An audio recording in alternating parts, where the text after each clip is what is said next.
Last time my leg fell asleep with like 2 minutes left, and I was like, You just put him here next time. yeah. Should I leave? No, you can stay for the opening part. This is Annie. You should go Hi. look her up. You're saying Psychology Today is the best way for people to find you. It is. Best way. Annie Wysong, located in Orlando, HD Counseling. Spell Wysong for me, though. It's Wysong.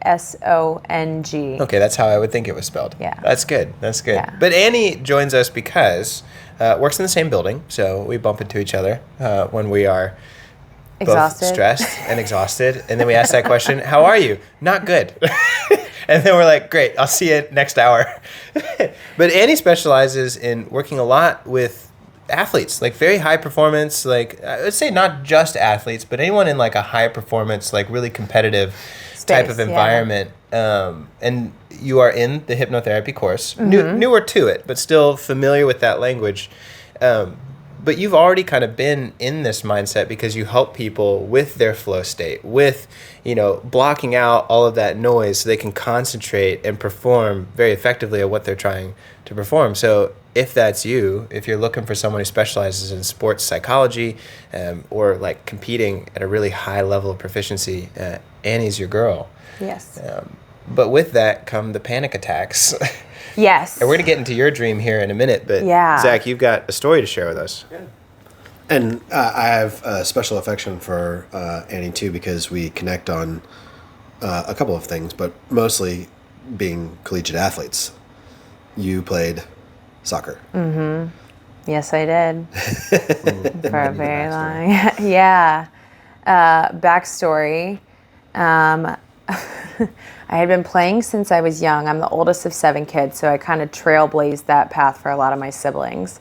But it started competitively when I was like 10 and was terrible. I was so bad. But I liked it so much. It was, I think, the first thing that I had picked that was just my own. And when you come from a big family, there was this, there wasn't a lot of space for that. So it was something that I owned as my own, and I loved it. And competed competitively, and throughout that it was just like fun. It was just a hobby to start out with. Like I enjoyed it, and then I got good fast, and I think there was always this competitive nature of what I was doing, but I didn't know. It was just driven by like pure enjoyment. And so I think when you get to a certain level, the priority shifts from enjoyment to I'm now competing, and that can be really consuming. Yeah. So then I went on, and I had suffered a bunch of injuries, which, talk about a mental disaster, because no one was talking about it, and I was drowning. So I had suffered from like just anxiety that I didn't know I was suffering from. And then extreme perfectionism. I was the oldest of 7 kids. I was doing all the things that I could do to just sort of like stay afloat. And then I got really good, suffered some injuries, didn't know what to do with them, but there was always this just mindset of like, it doesn't matter what's happening, but there was this unwavering sense of I'm going to be able to do this regardless. Whatever adversity is coming, I'm going to be able to tackle that head on. So I went on to play college soccer by like, I have no idea how at that point. I was basically just at the end of my road. It was my senior year, and my goal was Division I soccer on a full ride scholarship or some sort of scholarship. And I remember just like losing my mind. I'm like, I have to have this. I have to have this. I have to have this. I have to have this. And then it kind of landed in my feet at the end of the beginning of my senior year. And then I had committed, and then 2 weeks later had massive foot surgery. And then it was a whole other flood of things that had come in of like, well, how the hell am I going to do this? Whoa. Yeah. And then I had surgery in December, and I went back, and the doctors were like, yeah, something seems off. And I was like, something is off. And then I had another surgery, and it was horrendous. I was out for the entire freshman year. And then I had another surgery at the end of my freshman year of college because they had messed so many things up. I had to have like a scope surgery. So I was out for... Did they mess the surgery up? Was this like a medical malpractice kind of thing? So it was, I had struggled with stress fractures in high school. And what had happened was they misdiagnosed stress fractures over and over and over again. What happened was I had torn a ligament that was holding up my arch, and the arch collapsed, which is why I was having stress fractures. Oh. So they never did anything to address the actual root of the problem, but only the symptom of the problem. Oh. So I was seeing a chiropractor, an acupuncturist, I was on all these supplements, anything I could do to like just get myself to be able to function. Yeah. Zach, you're shaking your head like you're familiar with this? Yeah. I tore a ligament in my ankle, which was why I ended up quitting soccer. Yeah. And I don't know why it seemed like it was going to be better, but I went to college to play soccer and tennis. And so I switched to just being tennis. It's a lot of ankle. Yeah, but yeah, like I was like that. Like looking back at it, I was like that actually seems worse. Yeah. You could have picked up some bowling. There's been less ankle. or just been like, I'm not going to become a professional athlete, so let's just stop this. But something came up in me when you were saying that is like that moment where it switched happened like between my sophomore and my junior year, where I was just like, I just was a terror. I got to play sweeper for my high school team, and left back for the club team. And I just loved playing sweeper. It was just so much fun. It's a good position. Yeah, in high school, that's really the only time that they use that position anymore. Yeah. But it just made it so that I could do everything from score goals to tackle people really roughly. And the coach was just like, go. But I remember that switch where I was just like, I'm having so much fun. I get to just be a terror. I get to just run and be a goofball, to scouts showing up and thinking like, oh, I can get money for this. And I remember that switch because before that, I never really trained over the summertime. If I wasn't training with a team, I wasn't doing drills without the team. And then when my coach was like, one day he's like, hey, Zach, like I was contacted, there's going to be some scouts. They're going to show up to the game to our next game. And I was like, after that, it was any off time I had, I was drilling. Mm-hmm. And that was probably the, outside of like aggressive, violent trauma to me, that was probably the most traumatic mental switch that I've had. I would 100% agree with that, except I never understood that was what had happened. I just noticed that there was a huge jump from, oh, this is so fun and I'm enjoying it and I'm good. I thought it was good. I thought this is what I'm supposed to do.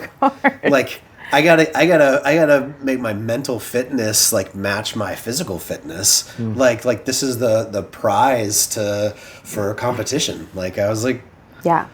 How do you I want to share with you about my son, but how do you talk? Like I can't imagine somebody talking to me at that point and being like Zach, this is a little bit much. Well, you like when someone's at that level, you really can't slow them down. No. Like I'm talking to some family members who are in some situations. We won't get into all that, but I have a family member I was sharing with you who needs to slow some things down because they're rushing really quickly towards a goal, and I can see it's not really the right goal. It's not the wrong goal entirely, but the way that they're approaching it is wrong. Like, what do you? Like it's not bad. Like the thing is not bad. Right, the thing is not bad, but the way that they're approaching it, that mental shift. Yeah, there's like a sense of urgency that comes with that of like, I think for me personally, when I was kind of dealing with it, it was like, I just need to get there. There was nothing there. And I think in hindsight, obviously with the experience I have now, there had to have been a better balance in the way that I was approaching it. Yeah. And there wasn't. There was like, I will sacrifice anything and everything. To do this. So if you were to meet yourself, like if today's version of Annie were to meet herself at that state, what is there anything you could have said, or what would you have said? I think for me, it probably would have been like this unconditional, like positive regard. Like, you are okay. You're fine. Like, I got your back. We will do this together. We will, like, not every day has to be 100%. I think I needed someone to see that and recognize that in me, of like, she is moving at 1,000,000 miles an hour. We need to slow her down just a little bit. It makes me think about, I have a personal trainer that helps me like make sure I go to the gym, and I will get sort of frustrated because it takes me a while to be at the gym, and I want to get it done faster and harder and better and stronger, but she puts in these 1 to 3 minute breaks, rest periods in between each exercise. And I'm sitting there scrolling on Instagram, like, it's such a waste of time. But because she's been to school for this, she knows you need that amount of rest time in order to maximize muscle growth. And I'm like, oh. So I don't know, I'm just reflecting on what you're saying. And so for me, knowing that there is a utility to the rest allows me to plan for it in ways that I probably would have injured myself if it wasn't for her expertise teaching me how to exercise. And in that same thing, I think about, there was a recent interview with Jimmy Fallon on the Stephen Bartlett podcast, Diary of a CEO, and he talked about, not many people know this, but Jimmy Fallon wrote in his diary when he was like in high school, if I don't make it onto the cast of SNL by 25, I'm going to kill myself. And that was something that he had written down. And Stephen asked him, was like, do you think you really meant that? And he's like, well, yeah, but there wasn't a future without being on SNL before 25. So I hadn't really thought about like how I'd kill myself, because it wasn't even a possibility. But there would be no reason to live if I didn't make it onto SNL. And so here it is, like, SNL, they're telling jokes. Like, it's supposed to be fun. It's supposed to be funny. Like, we're playing sports. It's supposed to be fun and funny, but then it crosses over. Mm-hmm. And so, you see this in these high performers. Like, it is something that they genuinely enjoy, but then it crosses this threshold to where it becomes, I don't know if you'd call it an obsession, or it becomes at least completely their identity. Yes. I'm going to end my sentence there. It is. Both. But it is that.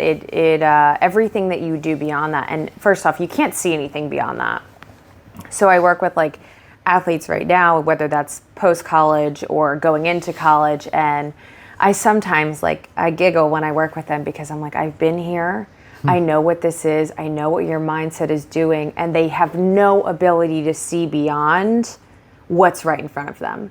Like they eye on the prize, and it's like nothing else exists. Like, there's no future beyond that. And when I work with my post-collegiate athletes, it's like, oh my God, what is happening? And that's something that I experienced, where I jumped out of that and I'm like, well, what do I do now?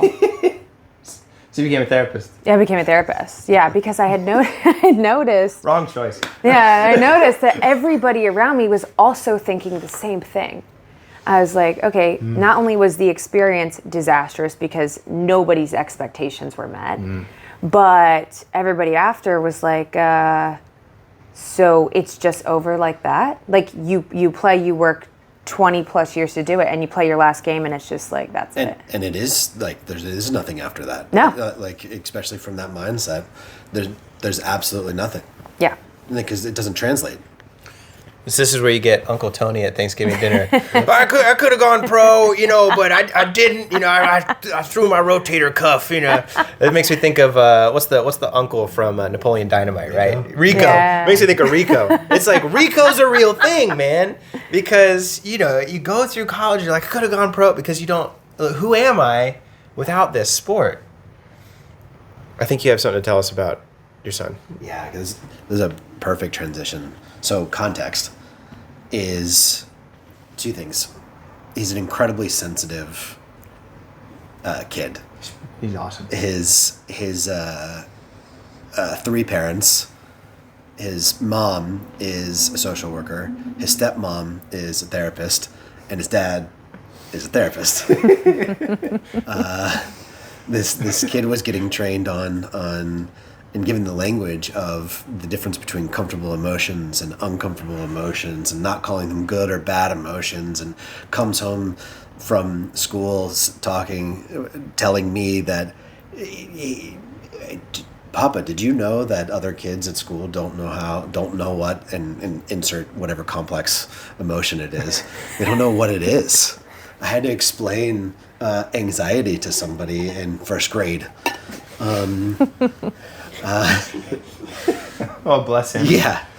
So two other things for context is, one, he's really into soccer right now, and I think that it's just we go to soccer games and he sees my excitement about it, and he's like wants to connect on that level, and so he's like, hey, I heard about this it's basically this like app that helps with ball control and skills, that uses the camera on the app in order to show you if you're doing it correct or not. Oh.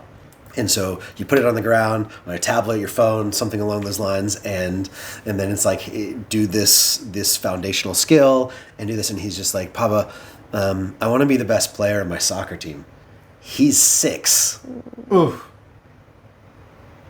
He's like, so before we go to, he's like, I'd like to do like 1 session or 2 sessions every morning and every evening time. And I was like,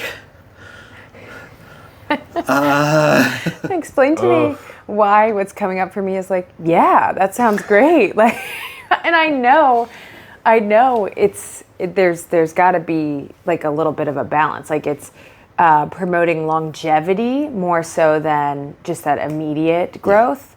But that was okay with that. Yeah. But I, like, in my brain, that's kind of what I was doing. Like, I would get up before soccer or before school and go kick the soccer ball against our house. And my mom would be pissed. She'd be like, what are you doing? And I was enjoying it. And so I think as long as there's like some level of excitement, right? So when he says things like, I want to be the best player on the team, right? Not like the best, I just want to play. I just want to enjoy it. Like that is already such an interesting shift from a 6-year-old's mind. A 6-year-old. Right. That was not, I think that came to be, but I think I was just like bored, and I woke up a little bit earlier and was like, I'm going to go do that because I don't want to do my homework or whatever. Well, we're going to get to that in the next school year, I'm sure. But yeah, he like sets it up himself. I woke up this morning and he's like in the playroom, doing like roll your heel over the ball drills in this camera thing, and he's like not exceptional at it, but he's 6. He's doing it, and he's just trying to figure it out with his body mind. So the other thing for context is, we were in the playroom and he like walks up to me and he's like crying, and he says his chest hurts, and he's just like, I don't think that I can stand. He walks over and he's like, I don't think that I can stand up. He's 6. I don't think that I can stand up. I think I have anxiety.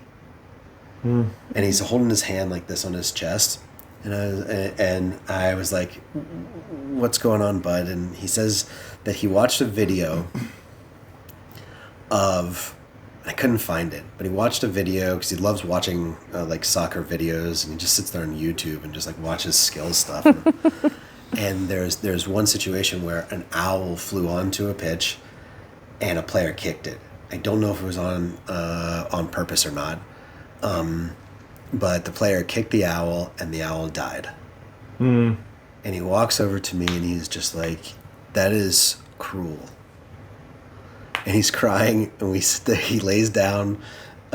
He just like, we have a giant beanbag. Yeah. And he lays down on the beanbag, and we do some mindfulness stuff. We do some hypnosis stuff. I'm talking to him about his fingertips and the balls of his feet, and he eventually like calms down enough in order to describe and talk about the big emotion. But we spent like 15 minutes just kind of processing this. And I think it has a direct application to this, because so much of our life, we try to shut down those sensitive parts of us. And there's this duality in this same space of, in the morning time, I wanna do drills. And in the evening time, he's sitting in here having a panic attack about how somebody killed an owl. I want to hear your reaction to that. And maybe we do that first before. Like, he's 6. Mm-hmm. He's doing something that I think is having a totally natural experience. Mm-hmm. And at the same time, it's something that adults feel every day, and we push down both of those sides depending on the situation. Is that a coherent question? No.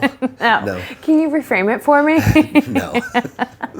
Could you reframe it for me? For like in the athletes that you work with, what like how do you deal with that duality? Okay. So I think first off, and I think you're exactly right. Not only is it adults, but like high performers, high achieving people run from that feeling so much. And the more that you run from that feeling, the more that it kind of bites back. So I always kind of encourage people to embrace whatever that is, recognize why that's sort of happening, right? You're a human being, you're not a robot. What do you mean bites back? Just for anybody that, like especially from a clinical perspective, how does that repression of that sensitivity? Could I give a personal example? Sure. Okay. I'm struggle with this a little bit, and something that I actively am working through is you have this mindset that you're going to do whatever you can do to achieve that next thing, whatever that looks like. And that comes with ignoring any of these, I'm going to say parts, that are deemed weaker. If you don't know what parts mean, go watch our last podcast. Fair. That's a good one, yeah. And what I've noticed that it kind of happens when you ignore those parts is that they manifest in very like visceral things that create more distance from you and the intended goal. So instead of sitting with those emotions and slowing down and paying attention to them, it creates, for me, more distance from my intended goal, for example. So I'm forced to, if I'm not paying attention to them, it holds me back more than if I were. So if we're talking performance mindset, and people are focusing on like, hey, my ultimate goal is to do this and I want to get there as fast as I can, the first thing I would say, okay, well, we can't ignore these things, because the longer that you ignore them, the more distance you're putting in between yourself and your goal. So I always say, pay attention to it. What is happening within your body? When is it happening? What are those underlying things that you're noticing? It's really that exploration process, which can feel horrendous. Yeah. It can feel terrible. And it can feel unrelated. Yes. Like it's not even, what does that have to do with this? Right. Well, I think what I'll add to it is my difficulty with the topic is that I have been so rewarded for ignoring those things, because like, especially when it comes to like practice building or like my company, you know, I can do the things that nobody else wants to do. And when everybody else goes home and is burnt out and spent, I can spend another 3 hours doing things that nobody else wants to do. And that gives me the edge. That gets me ahead, right? And so then, you know, there's this subtle shift, at least for me, where I'm not just competing with myself. I then switch from trying to be the best version of myself to trying to be the best. And I chop off that version of myself. It's just I want to be the best. And so I see that like with your son, you know, having that sort of duality of like, I want to be not just the best version of myself, but I want to be the best on my team. And so like I think about 6 years old, and I think about me at 6 years old, and it's like I needed that too. Like I remember, and it's not about like comparing how terrible things were, but just for context, it was like I remember I would take my comforter off of my bed and I would sleep on the floor, because I knew if I slept on my bed, I would sleep like too deeply and I wouldn't wake up early enough. So if I slept on the floor, I wouldn't be as comfortable, so I could wake up a little bit earlier and get stuff done before everybody else was awake. And so it became this like, I was specifically like harming myself in order to be the best. And that was the reward. And so there's this funny thing. So I think about the two where it's like, I want to be the best on the team, but also like, here's this owl. what that says to me, like the common theme, feels like I want to fit in. And so it's like I can't deal with the cruelty towards others and that creature. And I also can't deal with the cruelty of not being the best. Because then how will I fit? How will I belong? How will I be accepted? And so I don't know, but for me, that seems to like be the core of it. And I wonder about for athletes, like the ones that I've worked with, you know, who graduate, you know, college, and one of them went on to be a lawyer. You know, it was that. It's like, I'm afraid I won't like be valued on the team. So then they become obsessed with either like gambling or addictions or making the best like law firm. So it's like really at the core, it's just, I just want to belong. Yeah. How does that resonate with your clients? I think huge. I think I think it's a cultural thing within sports. But I also think it's like almost a status thing, an ego thing. Like you go there and you want to be respected by your teammates and your coaches, and you want to be valued. And there's this whole thing about like, oh, I want to feel valued on the team. I want to add value. So I think you hit it right on the mark of like, I just want to fit in somewhere. I just want to have a space where No, because I have a great anecdote about that. I think I may have told you this story, but I was out for an injury for a couple of weeks, and I was coming back, and I just got cleared to do linear versus lateral exercises. So it's where you're allowed to exercise like on a bike, run. You're not allowed to just be on the pitch and go everywhere. And I felt like I was doing well enough, so I made a bet with my coach.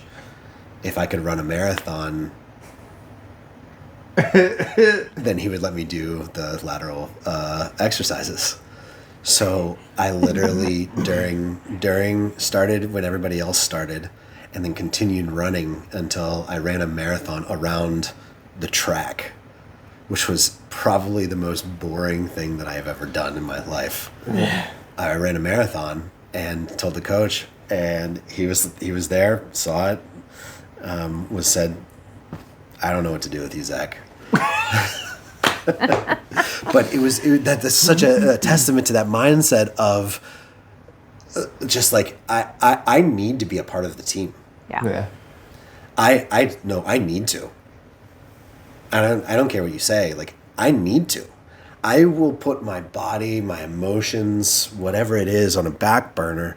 I ran a marathon around a track. It's pretty committed. Yeah. He's still like, no. That's cruel. That's terrible. To watch you do it And then be like, just and then kidding. still say no. It took hours. I'm sure it did. It was like, the team was gone. They were in the showers. They were back in their dorms, and I was just like still sitting there. I can do it. I'm gonna be worthy. Yeah. I think that is a thing that, like, even just over the course of my time playing, like, you watched people who were, and I was there.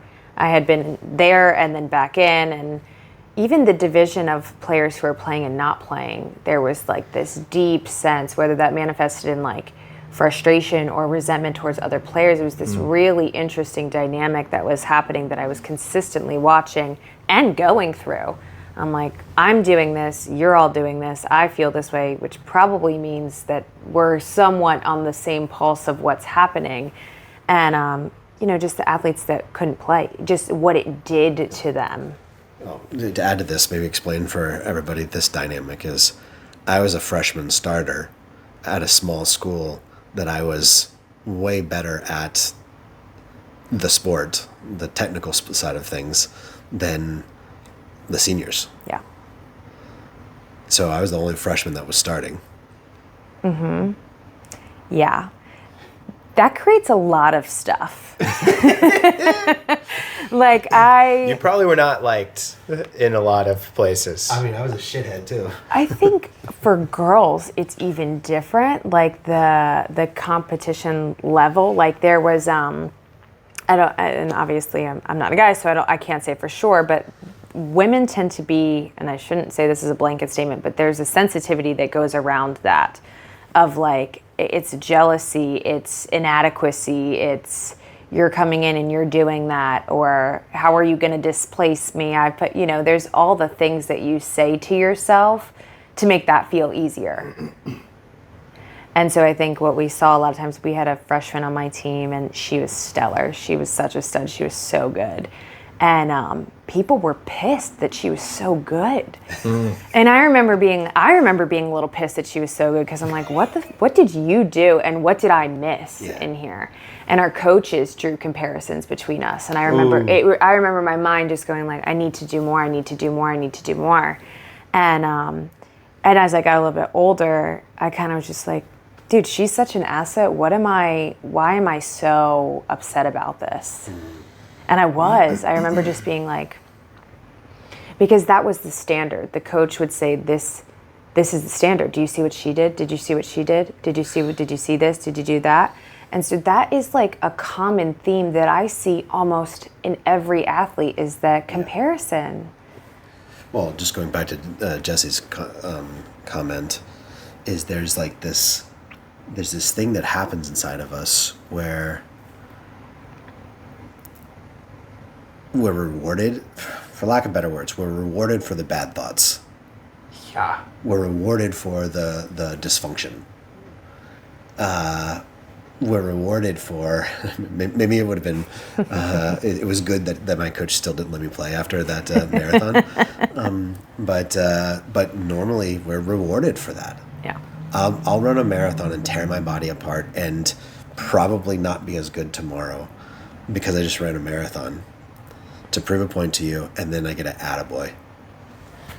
Well, and so maybe this is where I'll make the comparison to like our work as trauma therapists, where when that becomes the identity, and when your identity is wrapped around how much you can torture yourself for the benefit of others, when you lose that ability to torture yourself because of an injury or because there's nothing left to torment, you lose your identity.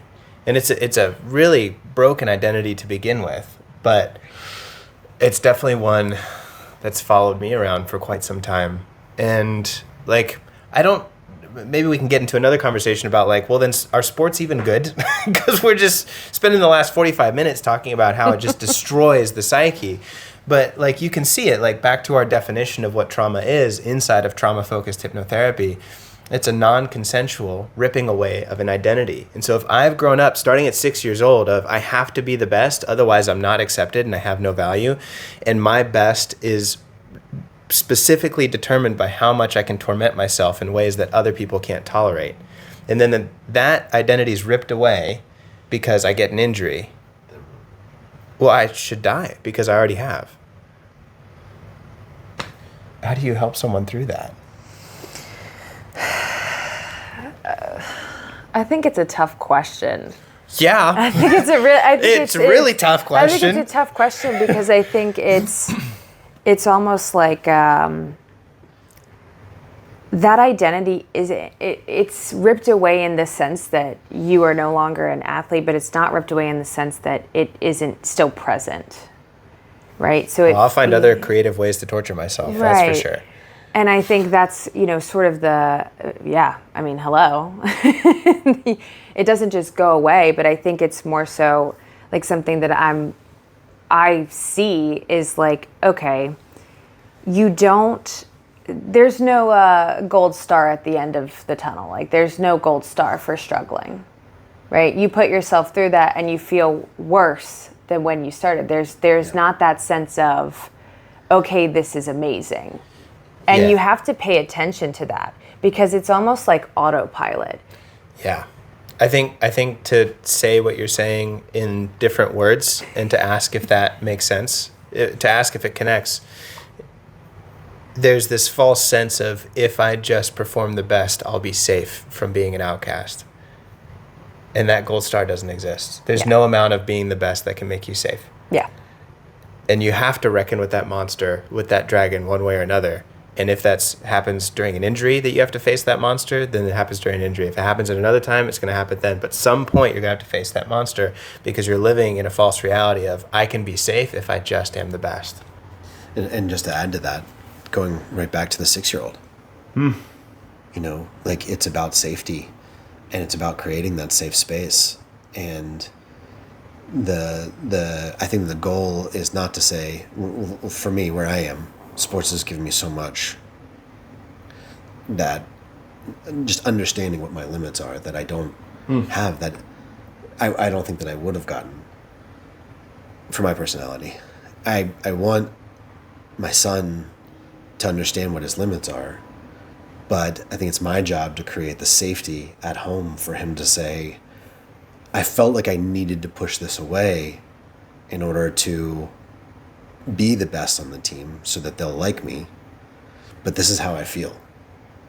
And so that, going back to that duality, I think there's so much power in just creating that safety that he is never taught. Shove that down in order to be accepted, but is also taught there's some really hard stuff that you can do. And here's some tools to have a team around you to make it so that you can push yourself. I don't know. Does that make sense? Yeah, it makes sense. And I think something that I want to continue to emphasize for people is like the combination of the two is really what is the end, right? That's what keeps you there, keeps you in line, right? If it's I am going to push everything down and I'm going to continue with the narrative of suffering is going to create success for me, you're not going to ultimately reach that. Like you are never going to have that sense of satisfaction in your brain that you think that you are, because it kind of turns into this autopilot of like, well, I've suffered. All I've done is suffer, and then it ends. The image that comes to my mind is like there's a rubber band attached to like success and my emotions, and the further away they get from each other, the more tension there is, and what's going to end up happening is either the emotions are going to let go of whatever they're grasping on and fling forward and hit us in the back of the head. Yes. In the butt? Yeah. Or the rubber band's going to snap. And that's where we have the ripping away of identity. Yeah. I've never thought about it that way, but that's really what it felt like this weekend.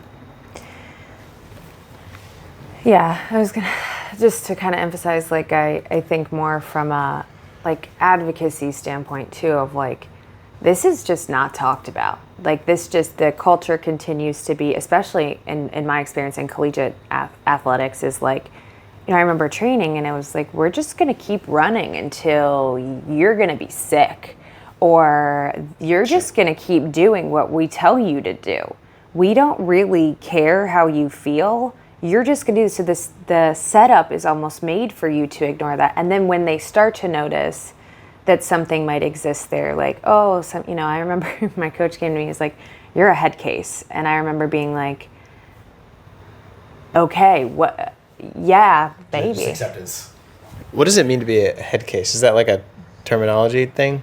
It was sports? like you're a head case, like you're kind of in a mental disaster. You can't focus long enough. Your priorities are out of whack, which then also felt like a slap in the face. And this was the thing that was told to a lot of players. Oof. With nothing else. It was like, hey, With nothing else. Hey, this is your problem. This is your problem. Figure it out. And I think a lot of times people need that support, some support. Anything. Yeah, some safe place to kind of come back to. Right. It almost seems like there's a very strong parallel between like complex sexual trauma and like sports trauma. And the parallel that I'm making here is consent. I mean to be tormented for the pleasure of the team and the pleasure of a coach, and to have your financial backing for your school tied to it, and everything is solely based on the opinion of one person like your coach, that you don't really have consent to say, you know what, I withdraw my consent from this. I don't like it anymore. Yeah. I'm being traumatized right now. I mean, like, have you ever thought about it this way before? It's like sexual trauma and sports trauma seem to have a direct parallel. What are you thinking and feeling, Zach? I mean, I don't want to dismiss anybody else's experience that has a different experience of mine, or dismiss sexual trauma, but the principle, the deep psychological principle behind it, I felt that when you said it, I was like, shit. It's the same thing. I gotta sit with that for a bit. I can see you processing. Yeah. It is. Yeah. My body is yours. Wow. It's almost like you're like kind of a slave to it. Like it's manipulation in a way. Yeah. And grooming. Yeah, and these sound like, oh, I hate it because With minors? I hate it because it sounds scary, like scary topics, right? When you use the words manipulation and grooming, it sounds unfavorable, and some parts of it are unfavorable. Well, yeah. But it's also, there's like another side of that. Like we talk about duality and the nature of a team, right? Like there's something about that is you just can't replicate that anywhere else. Well, and sexual trauma is awful and terrible, of course, but then there's also sex and sexuality, which is beautiful. Yeah. And like being a part of a team that's striving towards a goal together, and you all sacrifice in some ways with consent your personal pleasure for the goals of the greater team, like is a really beautiful thing. I mean, that's really like the heart and soul of humanity, is like being able to sacrifice personal goals for the goals of the greater good, which is exemplified in a team pursuing a championship. Like that's what being a human's all about. But when that's done through grooming and non-consent and torment, like it's a really terrible thing. Just in the same way, sex is a beautiful, wonderful thing that connects human beings together, but done in the wrong way without consent is a really terrible thing. And so I think for me, that's why, like, you know, you're coming on the podcast and I was like, sports. I couldn't care less about sports. I don't like care for sports at all, but now that we've like explored this topic, I understand, because when I was at the age where sports would have been like a thing that was growing inside of me, I was so already tormented by the competition of academic excellence that I knew I couldn't add sports excellence to it. I would destroy myself. And so it's like I was already in the sports mindset, but on the academic side, I just knew and had a very strong push away from it, because I was like, I can't also try and be perfect at that too. Yeah. And so now as an adult, I don't care about sports because it always carries that like weight to it. Yeah. But I get it now. Well, and I think something you kind of said was important was like our brain, like there was no limits to any of that. Like for me especially, you grow up in a dynamic where perfection is the standard. So it wasn't just in sports. It was in school. It was in how you reacted to things. It was in how you developed relationships. It wasn't just the sport itself. It was everything around it. And so a lot of, you know, individuals that I work with are these perfectionists. Like they just And everywhere. They mix too. Like I had a club coach. Yeah. That is mandating grades, and not just like quarter grades. We had to talk about what our grades were that week, and we would be punished on the field if our grades were not good enough for the coach. That has changed a little bit because of like a lot of NCAA rules and how they operate, but there's something funny that happens where they have and I distinctly remember there's optional trainings. Sure. And you know damn well that optional. if you don't show up to the optional training and you don't perform well, there is going to be some sort of commentary about we didn't show up to the extra session. I mean, your dad could die and not show up. Right. But if that doesn't happen, then you better show up. Right. Well, we gotta end it there before we have another 3-hour cry session. Annie, again, best way for people to find you. Psychology Today, yeah. Annie Wysong. Annie, thank you so much Thank you so much for sharing all having this me. stuff. I made some connections. Zach made some connections that I didn't even realize. But I'm very curious. Of course, follow the channel. Check us out on all the different spaces. If you're watching this on YouTube or Spotify. But there's comment sections. And I know many of you are in the sports field or have been a part of the sports field. I'd love to know if any of this resonates with you so we can have a greater conversation about this topic that I don't think is addressed very often. And with that, we'll see you in the next one. Bye.